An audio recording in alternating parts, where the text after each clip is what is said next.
प्रश्न 13, ABCD एक समानांतर चतुर्भुज है। E और F उसकी सम्मुख भुजा AD और BC के मध्य बिंदु हैं। सिद्ध करें कि DBF एक समानांतर चतुर्भुज है एवं रेखाखंड BE और DF विकर्ण AC को समत्रिभाजित करते हैं। तो पहले हम एक चित्र बना लेते हैं यहाँ पे। तो कह रहा है ABCD एक समानांतर चतुर्भुज है।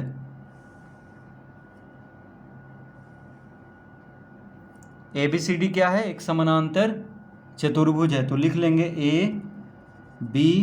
ABCD। तो ABCD एक समानांतर चतुर्भुज है। E और F उसकी सम्मुख भुजा AD और BC के मध्य बिंदु हैं। तो देखिए AD का मध्य बिंदु है E, AD का मध्य बिंदु E है और BC के मध्य बिंदु F है। BC का मध्य बिंदु क्या है? F। इस तरह से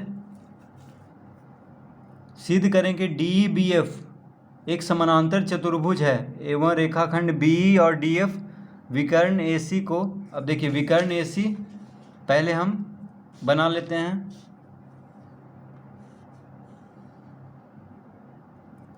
तो ये हो गया विकर्ण AC। उसके बाद EB को मिला लेंगे, इस तरह से EB को मिला लेंगे, ठीक है, और FD को मिला लेंगे।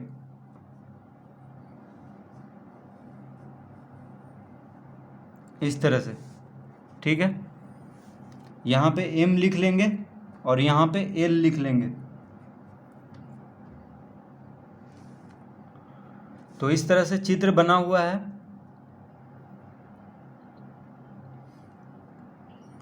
तो ABCD एक समानांतर चतुर्भुज है और देखिए E क्या है? AD का मध्य बिंदु, F है BC का मध्य बिंदु।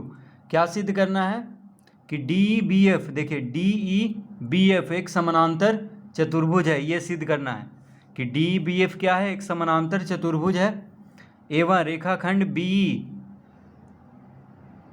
BE और DF विकर्ण AC को समत्रिभाजित करता है। यानी BE और DF क्या कर रहा है? AC को समत्रिभाजित कर रहा है। ये साबित करना है। तो लिखेंगे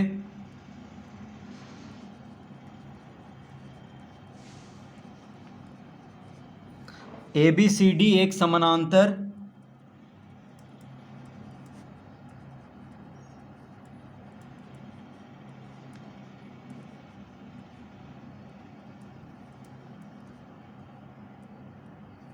ABCD एक समानांतर चतुर्भुज है। अतः AD बराबर BC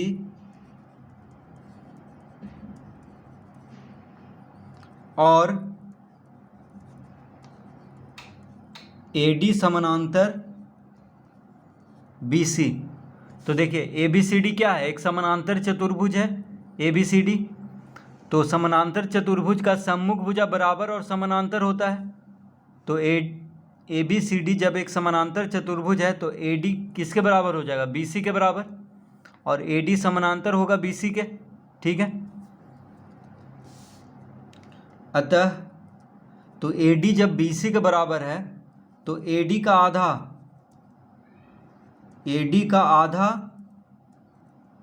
BC के आधा के बराबर होगा।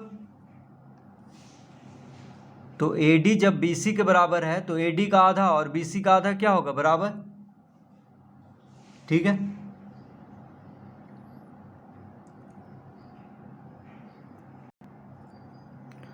तो AD BC के बराबर है तो AD का आधा भी BC के बराबर होगा। तो लिखेंगे अतः AD का आधा कौन है? AD का आधा है D। तो D बराबर, अब BC का आधा है BF। तो देखिए AD का आधा D है, BC का आधा है BF। तो D बराबर BF हो जाएगा। तो AD का आधा डी हम लिख सकते हैं, देखिए क्योंकि ई जो है मध्य बिंदु है, ए डी का ई मध्य बिंदु है, तो ए ई बराबर डी होगा। तो ए डी का आधा को हम डी लिखे हैं और बी सी के आधा को हम बी एफ लिखेंगे यहाँ पे, ठीक है। बी सी का आधा एफ सी भी हम लिख सकते हैं, यानी बी सी का आधा हो गया बी एफ या एफ सी, लेकिन हम यहाँ पे बी एफ लिखेंगे क्योंकि डी बी एफ को एक समानांतर चतुर्भुज सिद्ध करना है, इसीलिए हम डी इधर से ले लेंगे और बी सी का आधा को बी एफ लेंगे और ए डी का आधा को डी लेंगे, ठीक है, इस तरह से। तो डी बराबर बी एफ हो गया। क्यों होगा, तो यहाँ पे लिख लेंगे चूँकि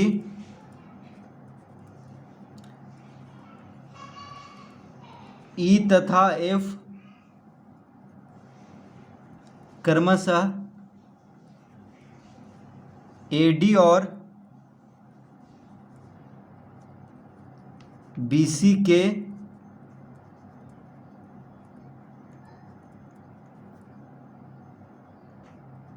मध्य बिंदु है, ठीक है। तो डी बराबर बी एफ हो जाएगा क्योंकि ई और एफ क्या है, ए डी और बी सी के मध्य बिंदु है, इस तरह हम लिख लेंगे।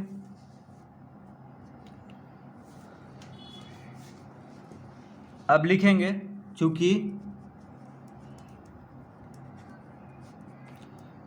डी बराबर बी एफ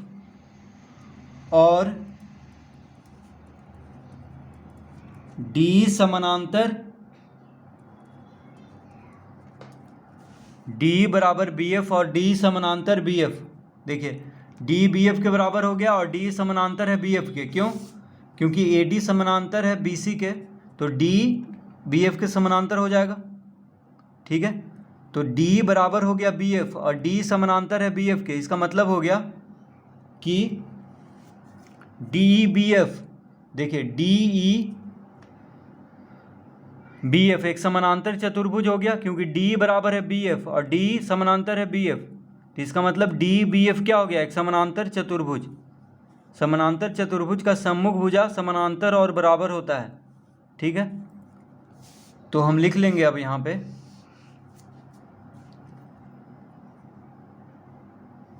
अतः D B F D E B F एक समानांतर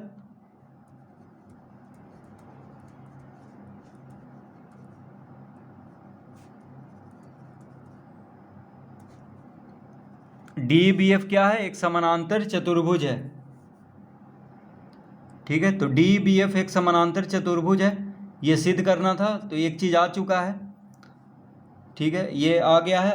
अब कह रहा है कि रेखाखंड बी और डी एफ विकर्ण ए सी को समत्रिविभाजित करते हैं, ये अब सिद्ध करना है हमें।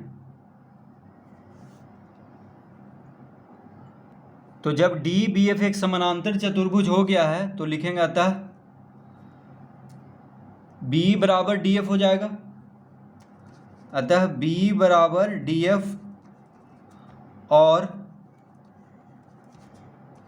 बी ई समानांतर हो जाएगा डी एफ के, ठीक है। डी बी एफ क्या हो गया, एक समानांतर चतुर्भुज, तो समानांतर चतुर्भुज का सम्मुख भुजा बराबर और समानांतर होता है। तो देखिए डी बी एफ जब एक समानांतर चतुर्भुज हो गया है तो बी डी एफ के बराबर हो जाएगा, देखिए बी जो है बी डी एफ के बराबर हो जाएगा और बी जो है डी एफ के समानांतर हो जाएगा। तो हम लिख लेंगे यहाँ पे कि बी बराबर डी एफ और बी समानांतर डी एफ। तो अब लिखेंगे अब त्रिभुज ए डी एल में तो अब हम त्रिभुज ए डी एल में जाएंगे। तो ए डी एल त्रिभुज में लिखेंगे ई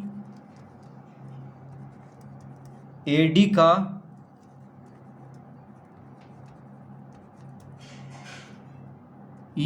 का मध्य बिंदु है, ई ए डी का मध्य बिंदु है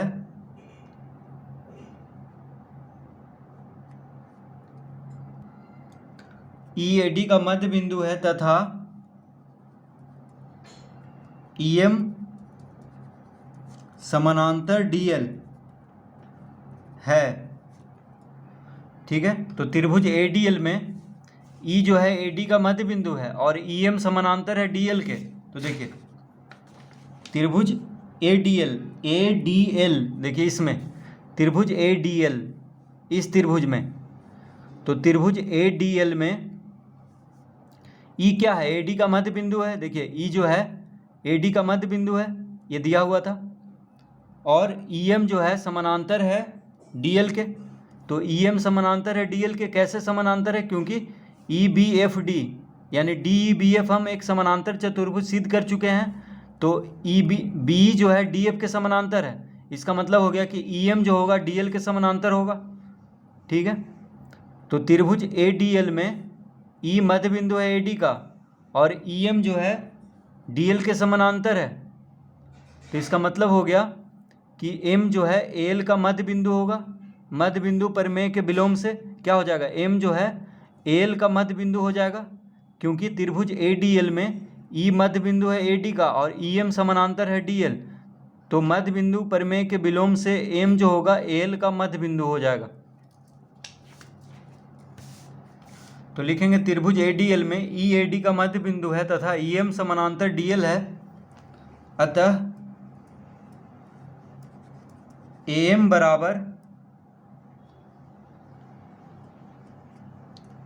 बराबर LM हो जाएगा और इसको हम पहला लिख लेंगे। यानी तो देखिए E क्या है, AD का मध्य बिंदु, और EM समानांतर है DL का त्रिभुज ADL में। तो M मध्य बिंदु हो जाएगा AL का। इसका मतलब हो गया कि AM जो है ML के बराबर हो जाएगा, क्योंकि M क्या है, मध्य बिंदु है AL का। तो AM बराबर क्या लिख लेंगे, LM। तो जब EAD का मध्य बिंदु है और EM समानांतर है DL का, तो M मध्य बिंदु हो जाएगा AL का। तो लिख लेंगे AM बराबर LM। ये हो गया पहला, इसको हम पहला लिख लेंगे। अब लिखेंगे इसी प्रकार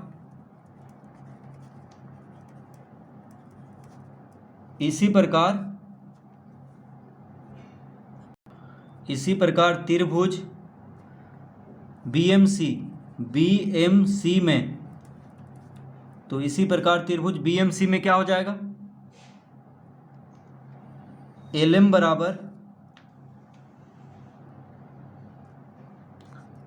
बराबर CL हो जाएगा, और इसको हम दूसरा लिख लेंगे।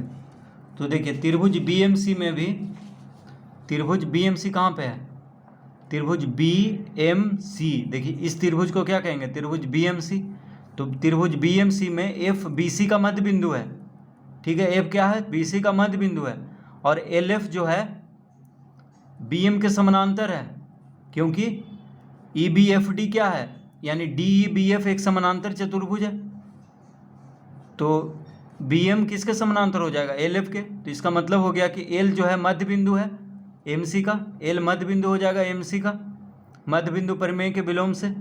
तो हम लिख लेंगे LM बराबर CL, LM CL के बराबर हो जाएगा। तो लिखेंगे इसी प्रकार, जैसे त्रिभुज ADL में EAD का मध्य बिंदु है और EM समानांतर है DL का, उसी तरह त्रिभुज BMC में भी FBC का मध्य बिंदु है और LF समानांतर है MB का। तो LM बराबर CL हो जाएगा। तो उतना नहीं लिखेंगे, बस लिख लेंगे इसी प्रकार त्रिभुज BMC में LM बराबर CL। अब लिखेंगे अतः पहला और दूसरा से क्या हो जाएगा, देखिए पहला में है M LM के बराबर है और CL भी LM के बराबर है। देखिए LM LM, ठीक है, तो M LM के बराबर है और CL LM के बराबर है, तो M और CL बराबर हो जाएगा। तो लिख लेंगे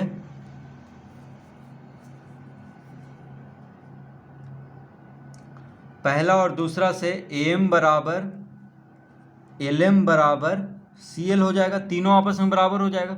देखिए AM LM के बराबर है और LM CL के बराबर है, इसका मतलब AM LM और CL बराबर हो जाएगा तीनों। तो देख लेते हैं। तो पहला में क्या है, एम एल एम के बराबर है, ठीक है, एम जो है एल एम के बराबर है, और दूसरा में था एल एम बराबर सी एल है, यानी एम एल एम के बराबर है, ये पहला में है। तो एम एल एम के बराबर है और एल एम सी एल के बराबर है, इसका मतलब हो गया एम एल एम और सी एल तीनों बराबर हो गया। तो एम एल एम और सी एल तीनों बराबर हो गया। तो इसका मतलब हुआ कि रेखाखंड बी और डी एफ विकर्ण एसी को समत्रिभाजित कर रहा है, यानी 3 बराबर भाग में बांट रहा है। देखिए, तो यही साबित करना था कि रेखाखंड बी और डी एफ विकर्ण एसी को समत्रिभाजित करता है। तो देखिए, एम एल एम और सी एल बराबर हो गया, इसका मतलब हो गया कि एसी को बी और डी एफ समत्रिभाजित कर रहा है। तो लिखेंगे यहाँ पे, अतः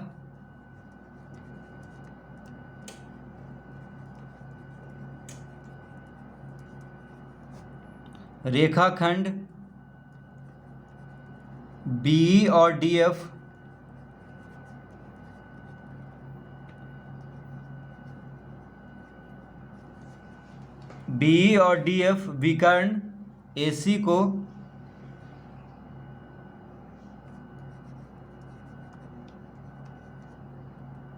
विकर्ण एसी को समत्रिभाजित